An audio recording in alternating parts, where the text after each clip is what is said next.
Magandang hapon po sa inyong lahat, mga kababayan. Ngayon po ay araw ng Huwebes, 2 sa buwan ng Abril, taong kasalukuyan. At ako po si Romeo Mataak Jr. mula sa Philippine Information Agency at kasama po natin ngayon ang Marinduque News Network at ang Lucky 7 Channel 3 upang maghatid sa inyo ng mga pinakahuling balita na may kaugnayan naman po sa ating lalawigan. Partikular po yung mga tanong at concern regarding po naman sa ating COVID-19. At kanina nga po, marami po nitong mga nakalipas na araw po ay marami po kitang mga kababayan ang nagatanong sapagkat meron pong mga pronouncement ang ating Pangulo regarding naman po sa mga ayuda at mga augmentation o mga cash grant at relief pack po na binabahagi ng Department of Social Welfare and Development. Kapag may mga ganito pong mga state of calamity, state of health emergency, ay palagi pong nandyan ang DSWD o ang Department of Social Welfare and Development upang maging upang magbigay ng ayuda. At katuwang po ito ng ating pamahalaan sa pagbibigay naman po ng tulong sa ating mga kababayan. At kagabi nga po ay may mga pronouncement o may recent pronouncement din po ang ating Pangulong Duterte regarding naman po doon sa binibigay din na ayon po sa ating Pangulo ay isi-centralize o ang DSWD na ang mamamahala sa pagbahagi ng mga tulong pinansyal, mga relief goods ng ating pong pamahalaan. At sa hapong pong ito ay mapalad po tayo sapagkat makakasama po natin sa pamamagitan po ng ating telepono ang team leader po ng Social Welfare and Development ng Department of Social Welfare and Development o DSWD dito naman po sa ating lalawigan. Ayan po ay sa katauhan ni Miss Helen Alcoba. Miss Helen, magandang hapon po sa iyo. Nandiyan na po baga kayo sa linya?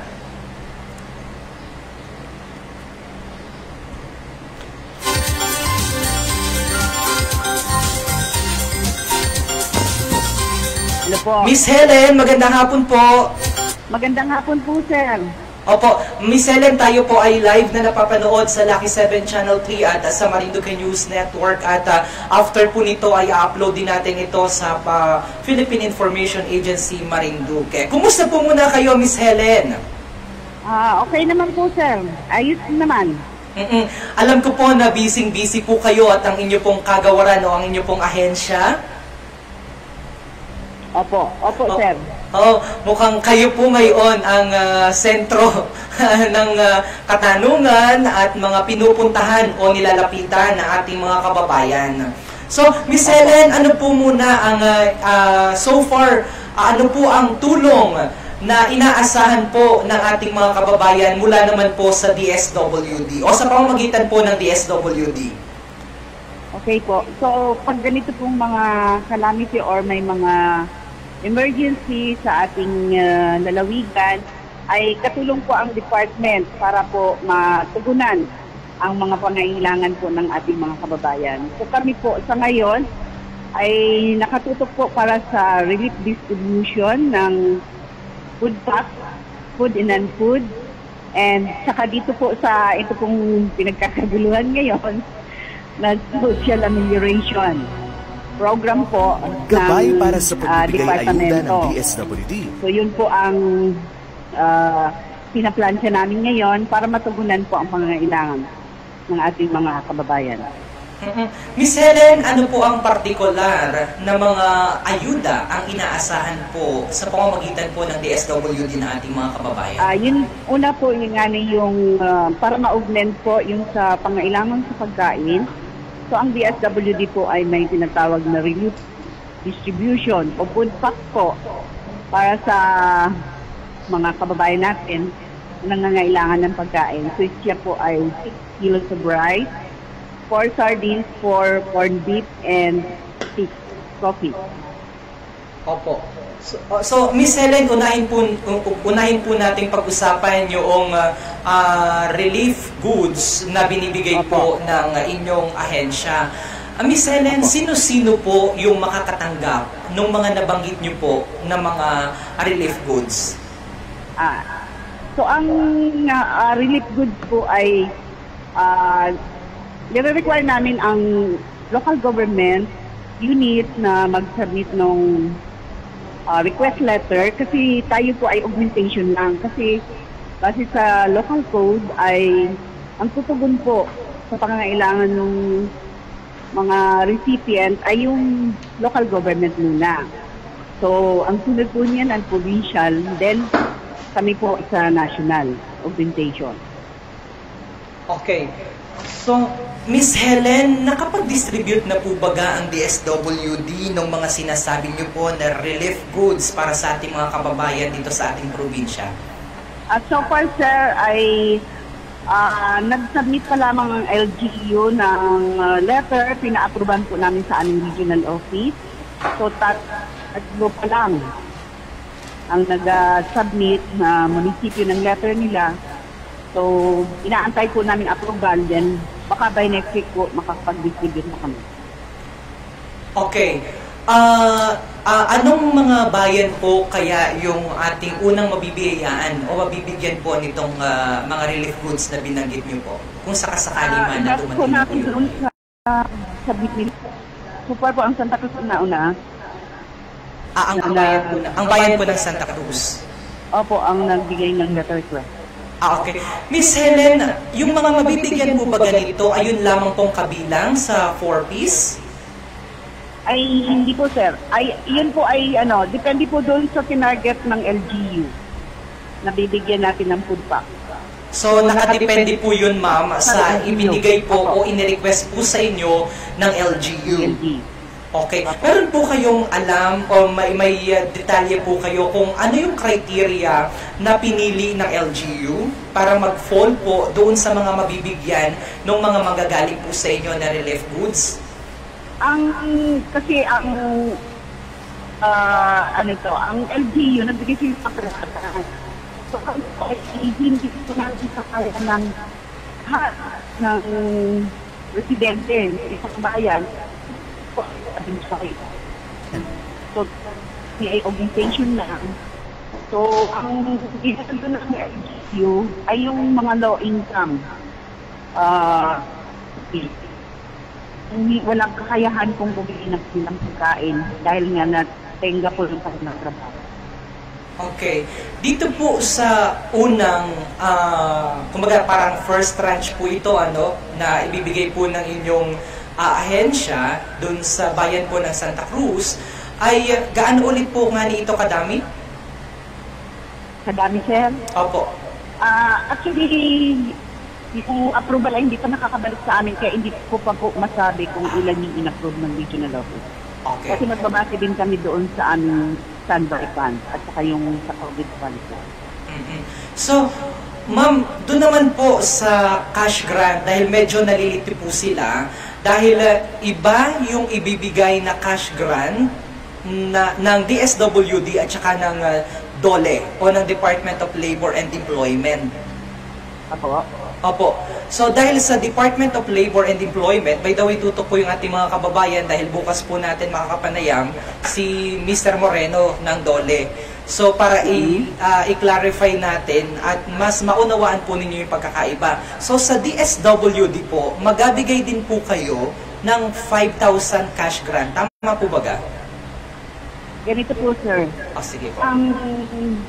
Base po dun sa template na bigay ng national, ang region ni Maropa ay 5,000 ang maximum.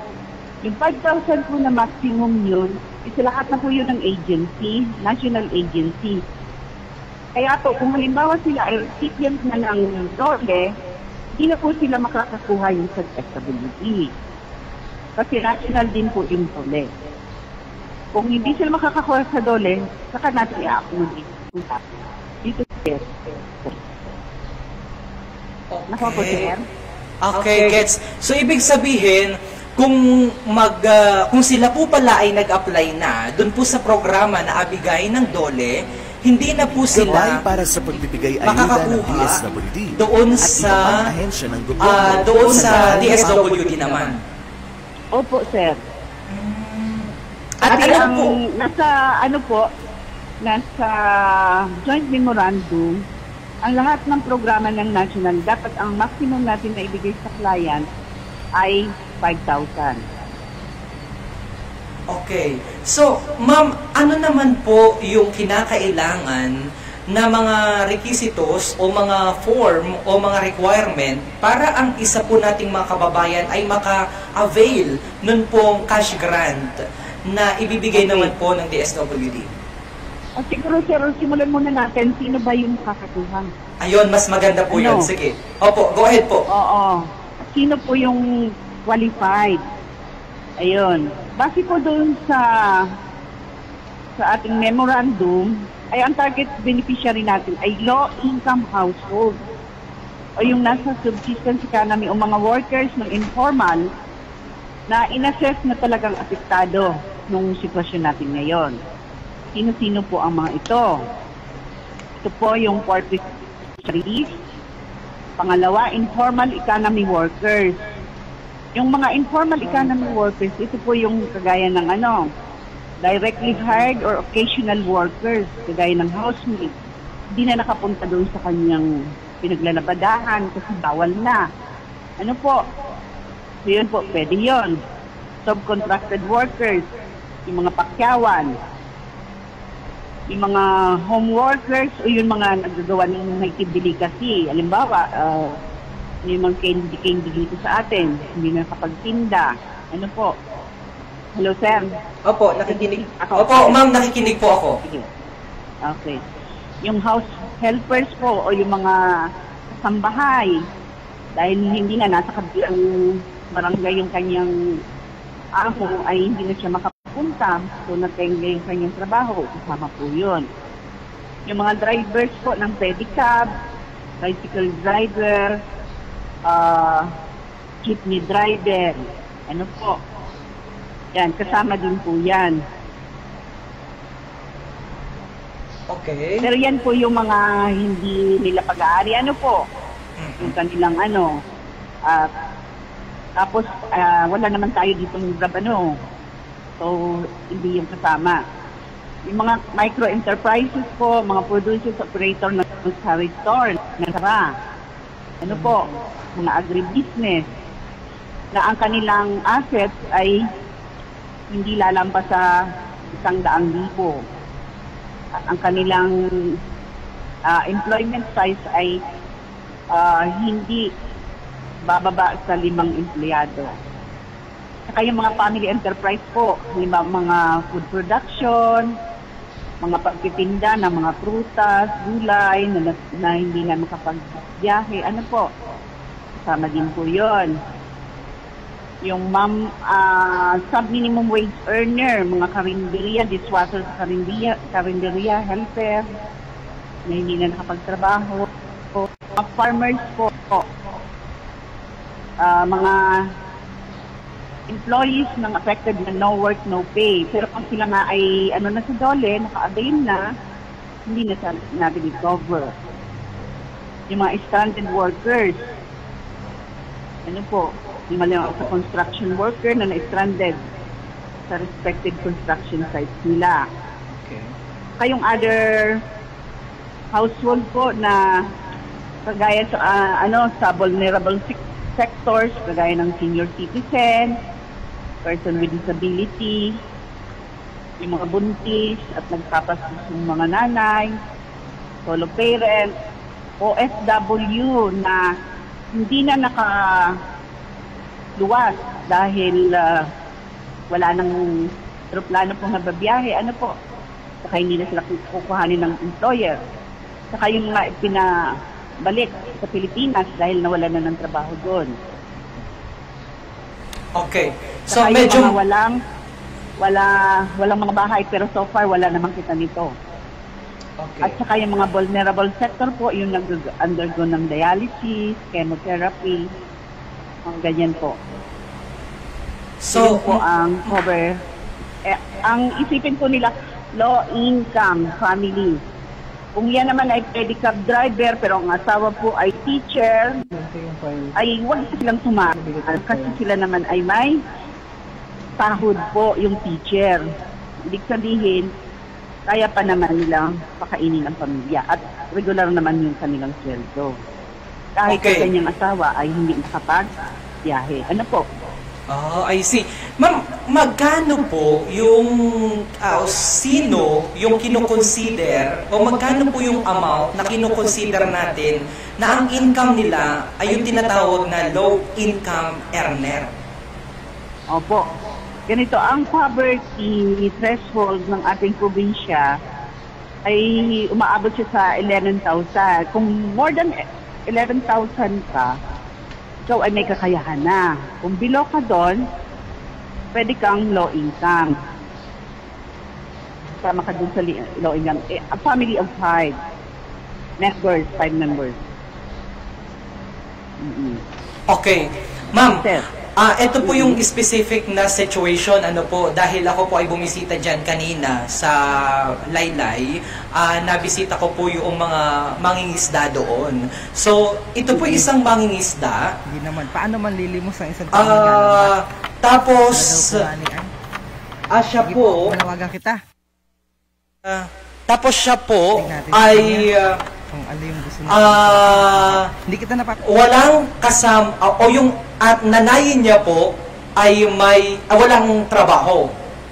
So, siya po ba ay makakasama doon sa pwedeng mag-apply na mabibiyayaan o mabibigyan nung cash grant?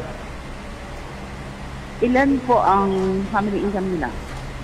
Ayan po ma'am ang hindi ko naitanong, pero siya po isang simpleng mangingisda.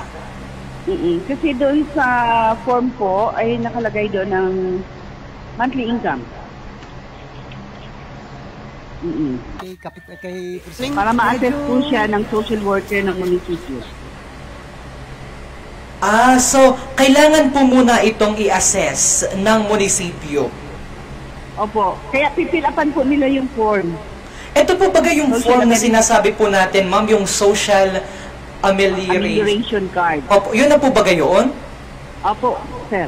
So ito po yung once na ma-complete, ay yun po ay posible sila na makatanggap noon pong cash grant. Ang advice ko nga namin sa mga social worker na bawat munisipyo,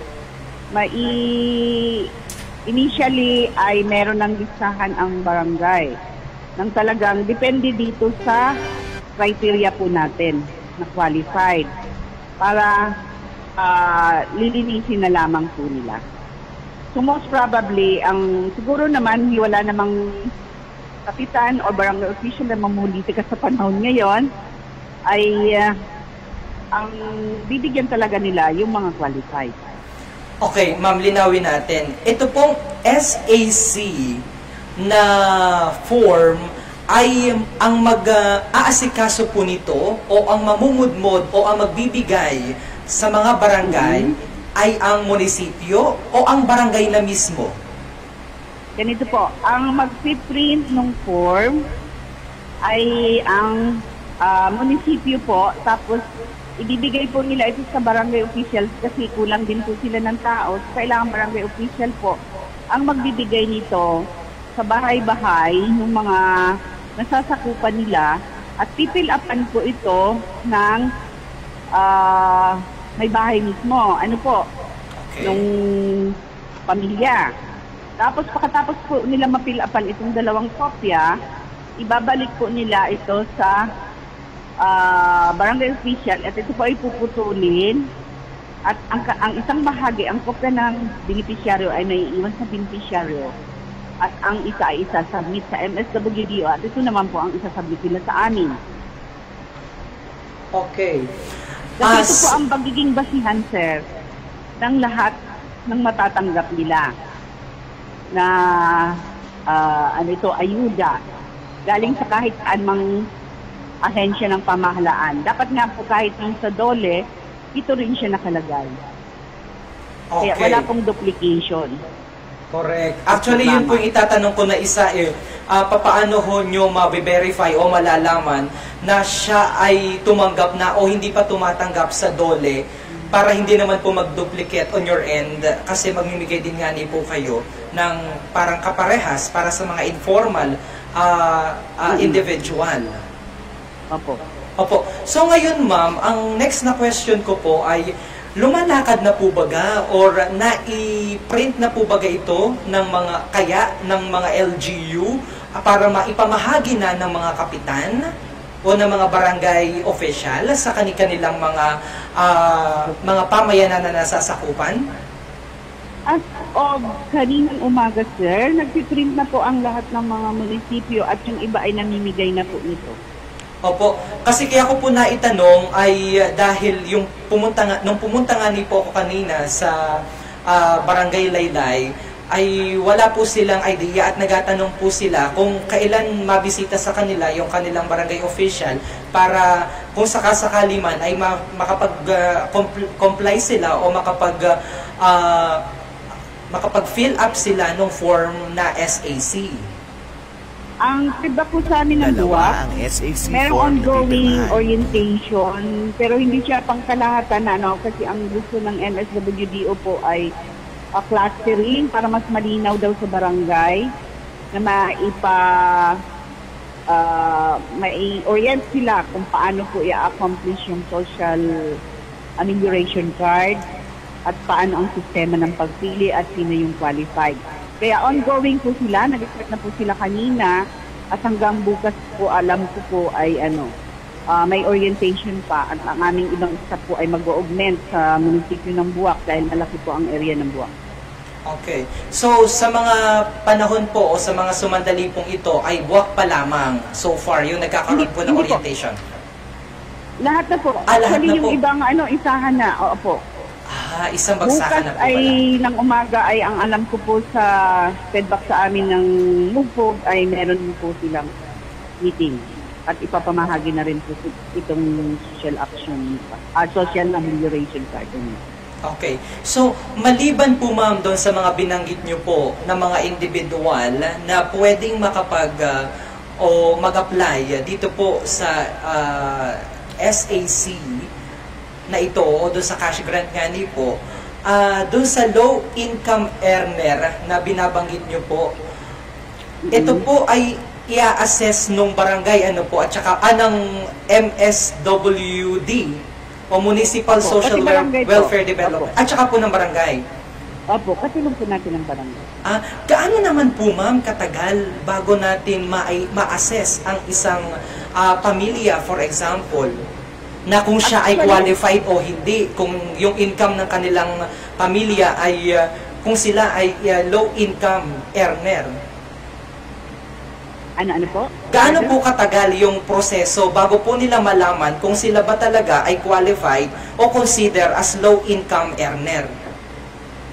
Sa sarili po nila, alam na po nila kung low income earner sila. Correct. Alam nila kung magkano pumapasok sa kanilang bulsa. Ano po? Oo. Alam na kaagad nila. Totoo po yun. Actually, yun nga din po ang concern ko, ma'am. Dahil, di ba matagal na ang MSWD? Opo. So, ibig sabihin po, meron na po silang listahan kung sino po yung mga low-income earner. Opo. Tama At po ba, meron din ma'am? po kami yung sinasabi naming listahanan.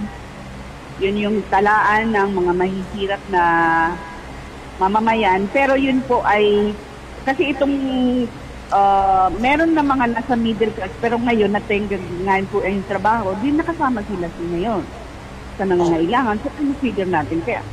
Kaya po natin na paano ito, para malaman natin yung iba pa na wala dun sa Listahanan. Gets ko po.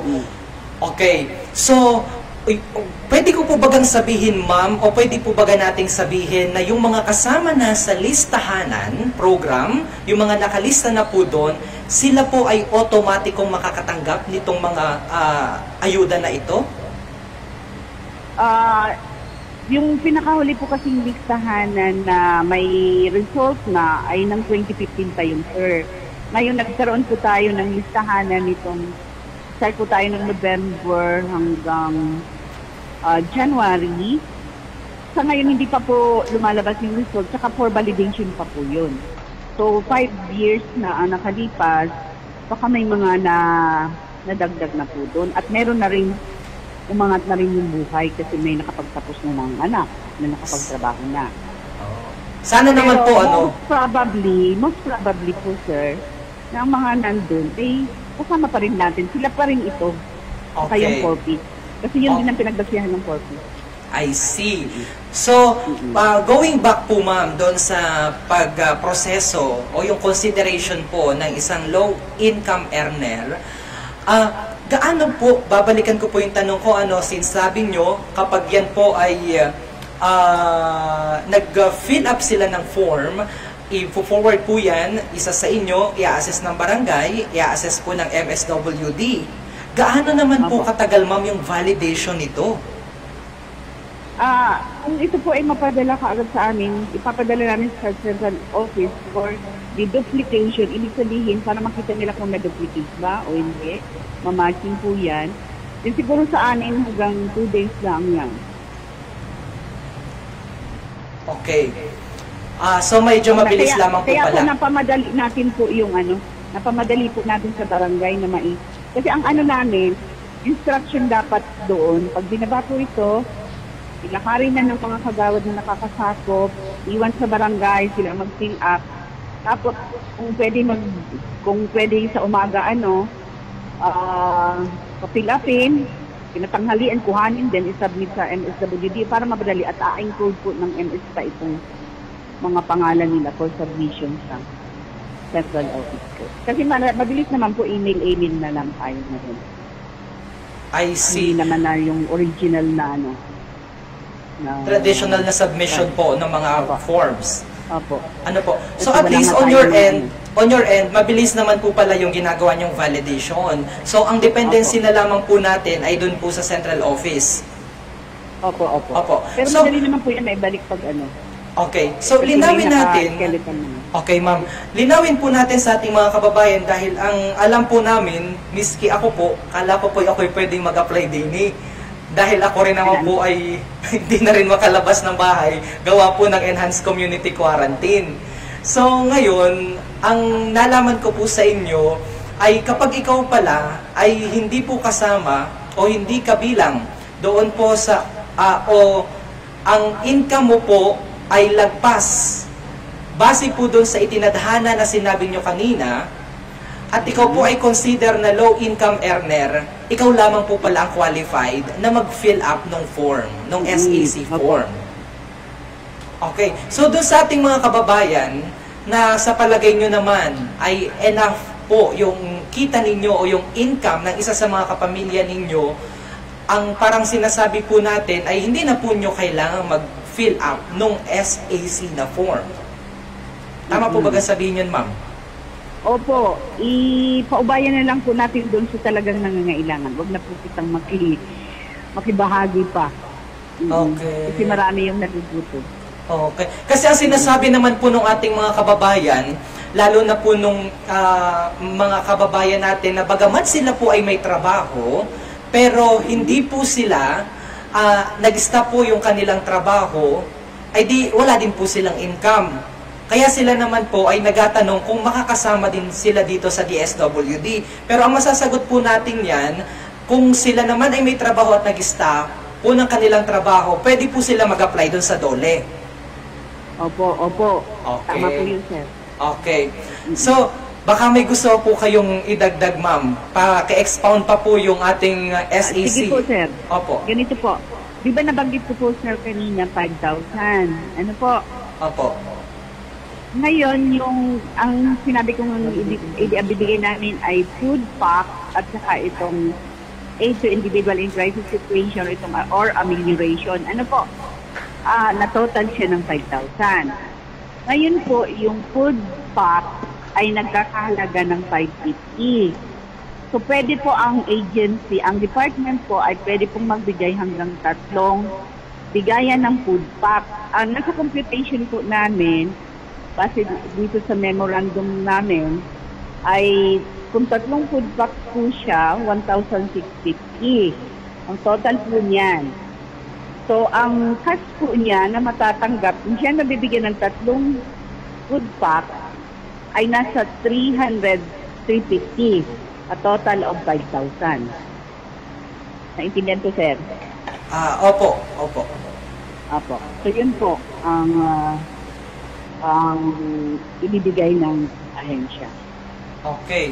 So, ayun, nalinawagan na po yung ating mga kababayan na hindi pala lahat, bagamat kahit na po sila, ay kasi marami po kitang mga kababayan ang nanonood ngayon, ang kala nila, kung mabigyan pa sila ng form, kala nila ay automatic na po sila na makakapasok o mabibigyan ng cash grant mula po. Babalik lang po ako dun sa sa SAC program o dun sa amelioration program. Social amelioration program. Yun po pala ay nakadepende dun sa validation na gagawin po ng central office. Apo. So ngayon, nagtatanong po yung ating mga kababayan, mga concern nila, bagamat sabi niyo po kanina ay nagkaroon na po ng orientation, at doon sa mga MSWD officer, ng mga bawat bayan, ay dito po sa Buwak ba ay nagsimula na po na mamahagi, sapagkat doon sa ibang bayan po, alam ko po na binanggit nyo na kanina, nakakatapos lamang ng inyong orientation sa mga MSWD at saka mga barangay official. Ano po? Opo, kahapon pa po yun. Kahapon pa? Kahapon ay na kaagad sila, printing ng form. At pinapabatid po natin, hindi po pinapabayaran ang form. Tsaka hindi po yan pwedeng i-xerox kasi may barcode po yan. Bawat isa may number po yan. Kaya hindi pwede siya i-xerox po. I see. Makes sense po, ma'am. So, paalala natin sa mga kababayan, yan palang SAC form, ayan pala hindi pwedeng i-xerox dahil yan po ay merong barcode. Okay. Ma'am, matanong ko din lamang, doon sa mga binibigay nyo po na mga ayuda, papaano naman po yung mga senior citizen? Okay. Halimbawa, senior citizen po siya, mayroon po siyang anak, pero yung anak niya po na nagatrabaho ay napending din o natenga din, nawalan po ng trabaho o pansamantala pong tumigil. Ibig sabihin wala siya pong income ngayong buwan ng April. Siya po baga o yung senior citizen na yun po baga ay makukonsidera o pwedeng mag-fill up ng form para mapasama po siya doon sa social amelioration program? Opo. Kung siya po ay hindi nabigyan na, yung anak po nagtatinga ang trabaho, hindi nabigyan ng dole, ay pwede po yun, kasama po yun. Pwede nating isama dito sa amelioration. Pero hindi po ibig sabihin, si senior, merong isang form at saka si anak, merong isang form. Isang family lang po sila. Consider as isang family. Paano naman paano nyo naman po yun mabe-verify kaya, ma'am? Kasi nandito po yan sa answer. Ang advice nga po namin sa MSWD o kung nakikinig man po yun dole, sana sila na po ang magbigay sa lahat ng MSWD o ng kanilang nabigyan ng ayuda at nakapending na approved na mabigyan ng kopya para po, kasi ito pong form na ito ay kabuuhan ng National Agency's ayuda para sa ating mga tao po. Para hindi po mag-duplicate. Okay. Okay, so iwan na lamang po natin yung aspeto na yon sa inyo po, sa DSWD at saka sa DOLE. Opo. Okay. Ma'am, may mga nagtatanong po dito, paano daw po yung senior citizen pero may pensyon? Pero hindi po sapat yung natanggap na pensyon. Ayan. Natanong po sa amin yan ng MSWD. So, yan po ay sinagot na rin namin at sana maparating din dun sa barangay sa orientation. Pero sasabihin ko na rin po, kung ang pension ng senior ay 3,000 lang, kalimitan kasi yung mga self-employed po, ay 3,000 lang, hindi sapat. Kung siya naman ay namubuhay, halimbawa 2 senior sa isang bahay, namumuhay sila doon, tapos sa 3,000 lang na pension ng isa, ay pwede po natin siyang isama. Kasi how much is 3,000 today? Correct. Ay may mga maintenance pa mga yan. So, pwede po silang i-qualify natin doon. Pero, kung halimbawa sila ay empleyado nung una, na ang taas naman ng kanilang contribution sa SSS. Sila ay may 12,000, 13,000 na pension sa SSS, ay wag na silang sumali kasi sapat naman na yon. Okay. Okay. So ipaliwanag lamang natin para at least maintindihan lalo ng ating mga kababayan. Opo. Kung Marami pong mga katanungan yung mga MSWD, nasagot naman namin. Kaya ang naman namin ay sana masabi din po yun pag-orientation sa barangay. okay. Sana naman po ay mapadali na rin yung gagawin pong orientation ng mga barangay official sa mga barangay dahil nag-aantay na po yung ating mga kabarangay natin at saka yung mga kababayan natin. Para kung sakasakali po at maibaba na sa kanila agad, ay di maalaman na din po nila, maisubmit na nila o ma-accomplish na po nila yung form at the same time masubmit na po sa inyo.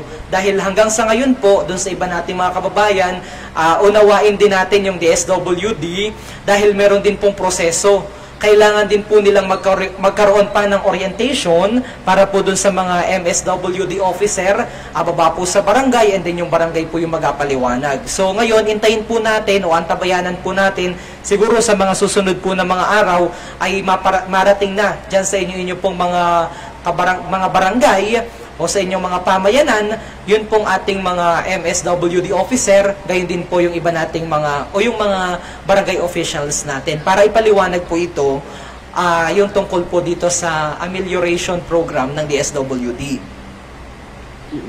Opo. So sana po, wag na po sila maglakaran. Antayin na lang po nila, baka mamaya maglakad-lakad pa sila ay nandun na sa kanilang bahay yung mga barangay official na magbibigay. Naiwanan pa yung kanilang form. Dapat antayin na lang po nila, wag na sila ang pupunta.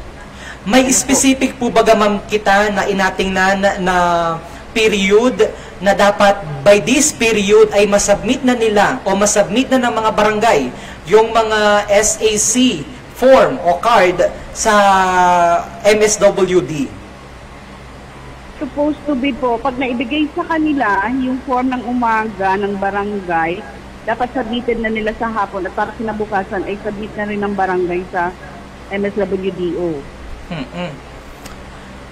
Okay. Actually po, ang nga yan sa national ay free. Pero dahil nga po sa kailangan nating mag-orient dahil baka magkalabo-labo po ay talagang hindi kakayanin yung April 3.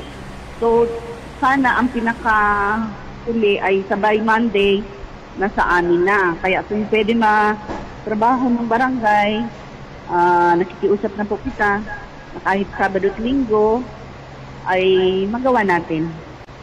Alam ko po na pagod na rin sila pero kailangan po natin gawin. Opo, panawagan sa atin pong mga barangay official, dahil kapag hindi nyo po yan ginawa, ay yung atin pong mga kababayan ay naasa. So, tiyak po ay kayo alapit-lapitan at tatanungin po ng inyo pong mga kababayan na nasasakupan. Dahil alam po nila na meron pong ganitong aning programa, ang DSWD. Ngayon may mga series of question po ako mula sa ating mga kababayan. Una po, yung iba po dito ay napaliwanag nyo na paano po kung ako ay isang empleyado, tapos kasalukuyang walang trabaho at walang sweldo, makakakuha po baga ako? Ito po yung sinabi natin kanina na kung hindi man sa DSWD, kung ikaw po ay isang empleyado, dun po kayo sa DOLE mag-apply. Opo. Responsibility po, yan, responsibility ng kanilang employer.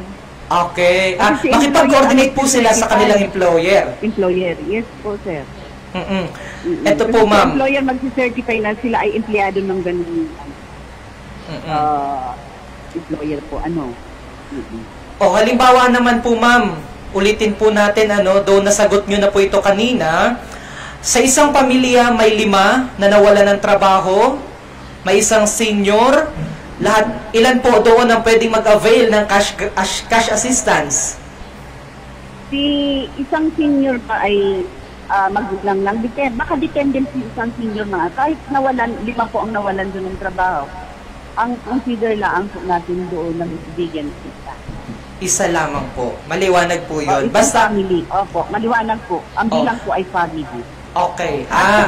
Sir, itong po na ito ay ang nakalagay sa memorandum po is 2 months. Good for 2 months. Ano pong ibig sabihin nun, ma'am? 1 month, 5,000, then sunod na buwan, 5,000. So ganun po, ma'am? Bali, 10,000 po ang aasahan nila? Ano po? Medyo nalito po ako dun, ma'am. Bali po ay 2 months po. Good for 2 months. Yan po sa guideline. Kung So, ito po magmamaterialize, bali 2 beses. 2 beses po silang mabibiyayaan Opo. ng po ang tag po nakalagay sa guideline. 5,000. Opo. Pero yung 5,000, sir, ginawin natin na may food packs at saka cash. Ano po? Okay. It's Hindi either... yung cash na 5. Okay. It's either sa una pong bigay, makatanggap sila ng cash grant, and then sa pangalawa po, ay makatanggap sila ng relief na amounting to 5,000. No, sir. Sa isang set po, may food packs at saka may cash. Yun na po nabanggit ko kanina, 3 ways or 3 bigayan ng food pack na magkakahalaga siya ng 1,650 at saka 3,350. Kaya 5,000. Okay.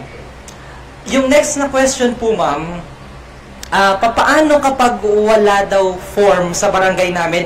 Hintayin nyo lamang po dahil kakatapos lamang po ng orientation ng MSWD at ng mga barangay. So, in anytime soon po, mula po sa araw na ito siguro ay darating po ang isa sa mga representante na inyong mga barangay officials. Opo. Papaano po kapag pinipili laang ng barangay yung bibigyan ng cash assistance kahit pasok naman sila bilang beneficiary? Ayan. Yun nga po ang sabi natin, napaka-crucial ng responsibility ng barangay. Sana po sa panahon na ito, sabi ni Ivan din sa kagabi po sa press ni President Duterte, wag na daw pong mamulitika ngayong panahon. Ano po, galit po siya. So namumulitika ngayong panahon. Dapat sa barangay po ay ibigay natin sa tamang tao. Ano po, if in case naman na talagang nila na qualified sila at hindi sila nabigyan doon sa mga nabanggit nating mga dapat mabigyan, criteria, ay alam nila na sila ay pwede naman pong mag-reklamo. Pwede po muna dumaan po sa MSWDO at matingnan po at nang matawagan yung barangay na nakakasakot sa kanila. Okay. Yung next po, ma'am, na concern ay yun po bagang distribution ng SAC form o ng social amelioration card ay bahay-bahay o atipunin po sila? Lalo na't may social distancing po kita na tinatawag. Paano po yung inyong ginawang orientation sa mga MSWD at saka po sa mga barangay officials? Dapat po ay bahay-bahay. Kasi iniwasan nga natin po yung hawahan. Kasi pag yung magkakatabi-tabi, magkakahawahan po, ay iniiwasan natin yung gathering po. Oo. Dapat, halimbawa, mas maganda kung si purok leader or si barangay kagawad na nakakasakot, siya mag-contribute doon sa kanyang Hindi naman siguro abutin niya ng ilang araw para lakarin niya yung kanyang nasasakupan kasi hindi naman tayo ganun sa Manila karami sa isang barangay. Ano po? Okay. Maliwanag po yan sa ating mga kababayan. Huwag na po kayong maalis sa inyong mga tahanan. Huwag na po kayong maparoon o masugod sa barangay bahay na yun o sa barangay hall. Dahil mapunta po mismo dyan ang mga barangay kagawad sa inyo pong lugar upang sila po ang may bitbit o magadala ng social amelioration card na ito, na inapag-usapan po natin ngayon. Ma'am, ito po may tanong din po dito. Ako po ay seaman. 4 na buwan na po akong walang trabaho. Pwede po baga akong mag-apply dyan? O halimbawa, yung kanya naman pong asawa ay wala namang trabaho. Ibig sabihin, ma'am, informal yung trabaho niya po. Bagamat yung seaman ay formal work po siya, informal work yung kanyang asawa, pwede po bang yung kanyang asawa ang mag-apply sa inyo? Kung ang asawa niya talaga po walang trabaho, tapos siya na wala na ng trabaho ng 4 na buwan, supposed to be naka-schedule siya, pabalik, ano po, pero hindi siya makikita naman po yan dun sa, ang isa kasi sa requirement ng OF, ay yung passport, yung entry, kasi makikita naman yun doon. So, pwede naman po siyang ipasok kung talagang walang kayan, pati yung asawa niya. Okay. Maliwanag po yun. At least ngayon ako po naliwanagan na, dahil ako rin po inaasa, kala ko po kapag walang trabaho ay pwede nang mag-fill up ng form. Hindi po pala. Kailangan po munang i-check kung ikaw po baga ay low-income earner. Opo. Ay paano naman po, Ma'am Yun Ngani, ang sabi po ng ating mga kababayan ay pare-pares naman po kitang naka-enhanced community quarantine. Pero ang sinasabi nga ni po ng DSWD, ipaubaya na natin doon sa mas nangangailangan yung ito pong ayuda na binibigay po ng DSWD. Kasi ito po lang ay para sa 18 million families. Ilan families pa meron ang Pilipinas? Paghahati-hatian po yun, pag-aagawan pa natin. Kawawa naman baka may hindi makasama na talagang nagugutom. Ganoon po pala yun, ngayon ko lang po naintindihan. Okay. May katanungan pa po kayo. Salamat po sa pagkakandak ng interview at naliwanagan po kami.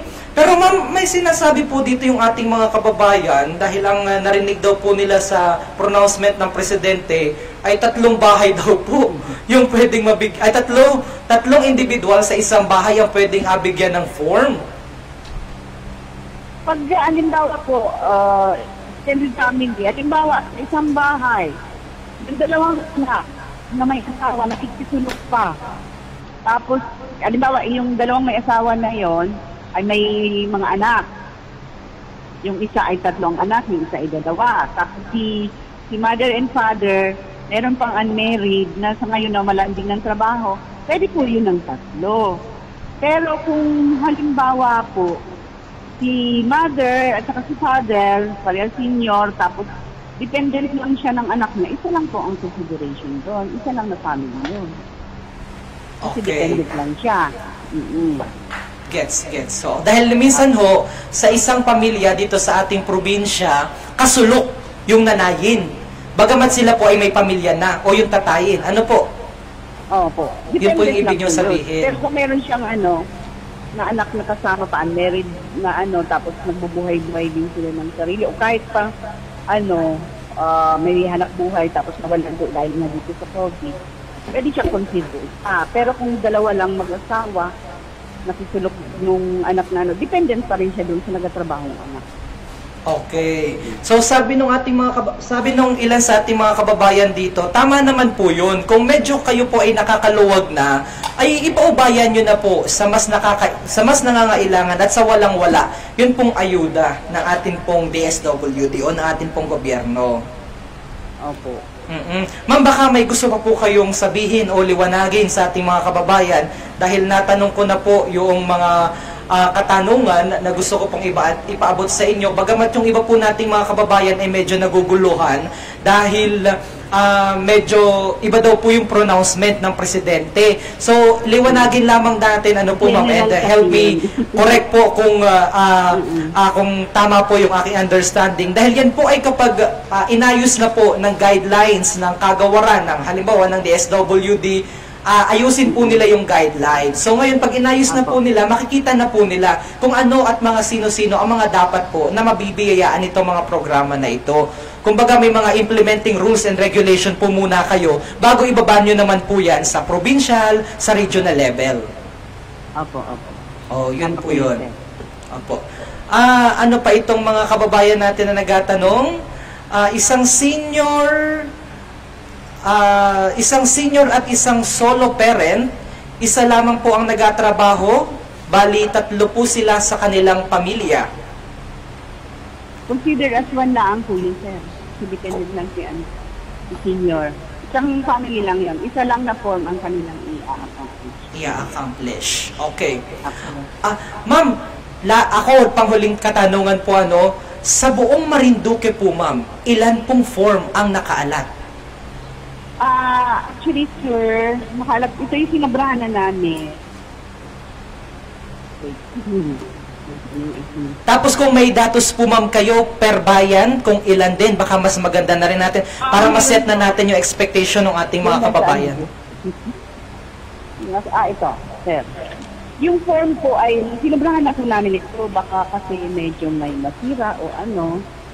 So, sa buwak po ang allocated form is 16,000, Benavision 7,000, Gasol is 10,000, Mugpog 10, Santa Cruz ay 16, Torreos ay 9. So, umabot po siya ng 68,000 forms. Pero hindi ibig sabihin, natin itong 68 po, kung hindi naman qualified yung iba, so, bari siyang magbawas pa po.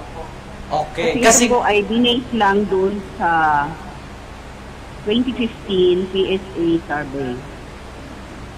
Okay, dahil sabi mo nga ni po kanina, ma'am, ay meron pa pong validation na mangyayari. Opo, validation. Okay.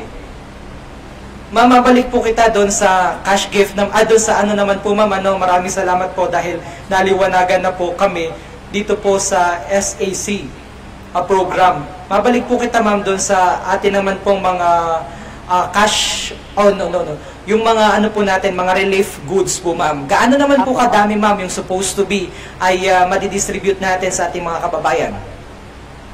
Hindi pa po namin kasi tatlong bayan pa lang nag-submit. Kanina pa namin nadagdag yung Benavista, so 4 na. Meron pang 2 na inaantay po kami. At saka yung approval po ng regional office. Doon sa mga kababayan po natin na nagatanong, sabi niya po, siya ay seaman, 4 na buwan ng walang trabaho, sa DOLE po kayo mag-apply. Okay? Ito naman pong isa, dito po sa Barangay Bantad, 3 p.m. ay nakakandado na po ang barangay hall. At wala pong barangay official na makausap. Ang tanong ko po ay, 8 oras lamang po baga ang dapat na serbisyo nila? Itanong po natin yan sa DLG, DLG po na nakasakop dyan. DSWD po ang ating kausap ngayon at nagpa-unlock po ng panayam. Okay, ma'am, baka meron pa po kayong gustong ipaabot sa ating mga kababayan. Nasa inyo po ang pagkakataon. Opo. In-encourage natin ang mga barangay officials po na tawag dito, kahit po Sabado siguro, kasi Biyernes na bukas, kung maibigay po sa inyo yung mga forms bukas, ay baka pwede natin sabawin ng Sabado at Linggo. Sakripisyo na lang natin para sa ating mga kababayan. Para mapadali po ang pagbalik ng form. Sa amin at nang ma-allocate na po yung perang nakalaan para dyan. So, is lang, sabi nga natin ay makakaya natin ito. Basta sama at biling tayo ng sa Panginoon na makayanan natin ito. Ang pamahalaan naman po ay nandito po naman para tumulong sa inyo, para maisa ng kahit konti ang nararanasang hirap sa ngayon po na sa ganitong sitwasyon. Yun lamang po. Okay, maraming salamat po, ma'am. May mga pahabulaan po ako sa inyo, ma'am. Kung masasagot nyo po ay mas mainam. May tanong po ako po ay nandito sa Bahrain pero nawalan din po kami ng trabaho. So nandito po sa Marinduque ang kanilang mga kapamilya, makakapag-apply daw po ba gayon? Nawalan po sila ng trabaho? Yung head of the family po na nasa Bahrain ay nawalan po ng trabaho sa Bahrain. So yung mga kapamilya niya po dito o yung mga anak niya na naasa sa kanya ay paano po yun? Pwede daw po baga mag-apply? Anong tawag dito? May other members ba na may trabaho? Ayan po ang hindi natin alam, ma'am. Kung may other members of the family naman na kayong sumuporta kahit nawalan yung trabaho sa Bahrain, ay pwedeng hindi na. Pero kung talaga pong solid yung pinapadala ng taga-Bahrain, inaasahan ng family, ay pwede naman po. Basta may may statement na lang yung taga-barangay na talagang nawalan sila ng trabaho o certification from pwede yung isend sa messenger. Okay. Maraming salamat po, ma'am. Siguro medyo kung kayo po, kung sa ating mga kababayan po at may mga katanungan pa sila, meron po baga kayo, ma'am, na hotline number? Ang aming landline ay 754-0015. How about, ma'am, ang mobile number?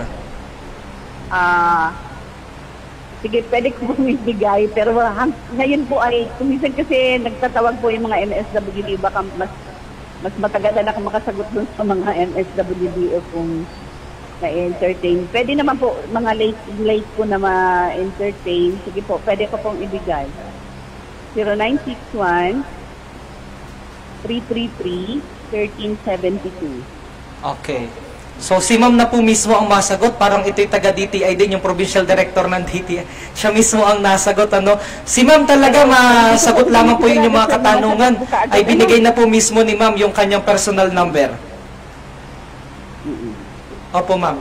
Ma'am, maraming salamat po sa pagbibigay po ng oras. At kapag may mga katanungan pa po yung aming mga kababayan, yung ating mga kababayan na gustong iparating sa inyo, ay makikipag-ugnayan po kami sa tuwi-tuwi na para maiwasan po natin yung misinformation. Wala problema, sir. Basta libre po. Okay. Maraming salamat po. At yan po ang tinig ni Miss Helen Alcoba. At ma'am, iparating po nyo sa inyong mga kasamahan dyan, po ang aming pagsaludo sa lahat po ng mga frontliners dahil kabilang din po sila sa frontliners. Thank you, sir. Okay. Taba ng puso yan. Okay. So, maraming salamat. Muli po, yan ang tinig ni Miss Helen Alcoba, ang Social Welfare and Development Team Leader ng DSWD dito po sa ating lalawigan. At alam ko yung iba nating mga kababayan medyo naguguluhan pa dahil iba ata yung narinig nila na pronouncement as dito sa guidelines na pinag-usapan natin ngayon. Pero kung may mga katanungan po kayo, ay ipaabot nyo lamang po yan sa amin at atin pong akapanayamin ulit. Asulat po natin para mas detalyado na masagot ni Miss Helen. Diyan naman po sa DSWD Marinduque. Okay, baka may mga tanong pa yung iba nating mga kababayan dito at kaya nating sagutin. Ating abigyan ng daan muna. May buy and sell pero stop ngayon dahil sa COVID, nakasulok sa nanay na may pensyon, pwede pong mag-apply. Okay, kung yung pensyon naman po ni nanay ninyo ay sapat naman po, hindi nyo na po kailangan mag-apply. Okay, dito naman po, sabi dito ay panawagan natin sa ating mga mayor, kinakailangan nyo na pong magsumiti noong mga listahan po nung inyong mga nasasakupan dahil ayon nga ni po kay Miss Helen kanina ay 3 pa lamang po na munisipalidad ang nakakapag-submit sa kanila. So ngayon nakasalalay po din yan sa atin pong mga mayor, sa atin pong mga barangay official para naman po maipadala na agad sa kanila at magawan na rin po nila ng aksyon. Kailangan po nating intindihin ang DSWD dahil marami-rami po yan at may mga protocol o may mga guidelines po yan na inasunod. So, kailangan pong magawa nila yon para pagdating naman po ng audit, ng COA audit, ay wala naman po tayong, walang makita na audit naman po ang COA. Kaya ganyan po, medyo mainit, pero ahabaan po natin ang ating mga PC. Ang pinakamahalaga po kahit papaano ay ang ilan sa ating mga kababayan na talagang walang-wala at yung mga kabilang doon sa low income earner ay magkaroon naman ng o makatanggap naman ng ayuda miski papaano sa atin pong gobyerno. Okay? At ang oras po muna sa Pilipinas at sa buong kapuluan, 5:24 ng isang magandang hapon. At muli po, yan po ang ating naging panayam kay DSWD Marinduque Team Leader Helen Alcoba ng DSWD Marinduque. At bukas po ay magkakaroon din po kita muli ng interview naman sa DOLE dahil medyo nagkakaroon po kita ng kalituhan. So kapag ikaw po ay isang empleyado na kabilang sa isang o may employer po kayo, hindi po kayo sa DSWD maparoon. Ang aparunan nyo po ay DOLE dahil sila po ang nakakasakop para doon naman po sa distribution na 5,000 to 8,000 pesos. Linawin po natin dahil may nagtatanong po sa amin, doon sa 5,000 to 8,000, baka malito po kayo doon sa binibigay naman po ng DOLE. Depende po yan sa minimum wage ng isang probinsya. So kung halimbawa sa atin pong probinsya ay maliit lamang naman po, hindi po kagaya din sa Metro Manila, ibig sabihin hindi po maabot ng 8,000 yung abigay po sa inyo. Ganun po yun, liwanagin lamang natin. Pero para hindi po kayo magkaroon ng kalituhan, ay makakasama naman po natin bukas ang kinatawan mula po dyan sa Department of DOLE sa Labor and Employment. Okay, manatili po kayo nakatutok dito sa Marinduque News para po sa iba pang mga balita. Marinduque, ako po si Romeo Mataak Jr. at sa pangalan po ng aming Regional Director na si Dr. Joey Alagaran, kasama po ang Marinduque News Network, si Adrian Rosales, Santino Latorena at Dave Bautista at si Tita Rita C. Kami po ay pansamantala magpapaalam sa inyo mga kababayan. Muli po ito ang ating special coverage ng COVID-19 dito po sa Marinduque News, sa PIA Marinduque at ako po si Romeo Mataak Jr. pansamantala nagpapaalam kabayan.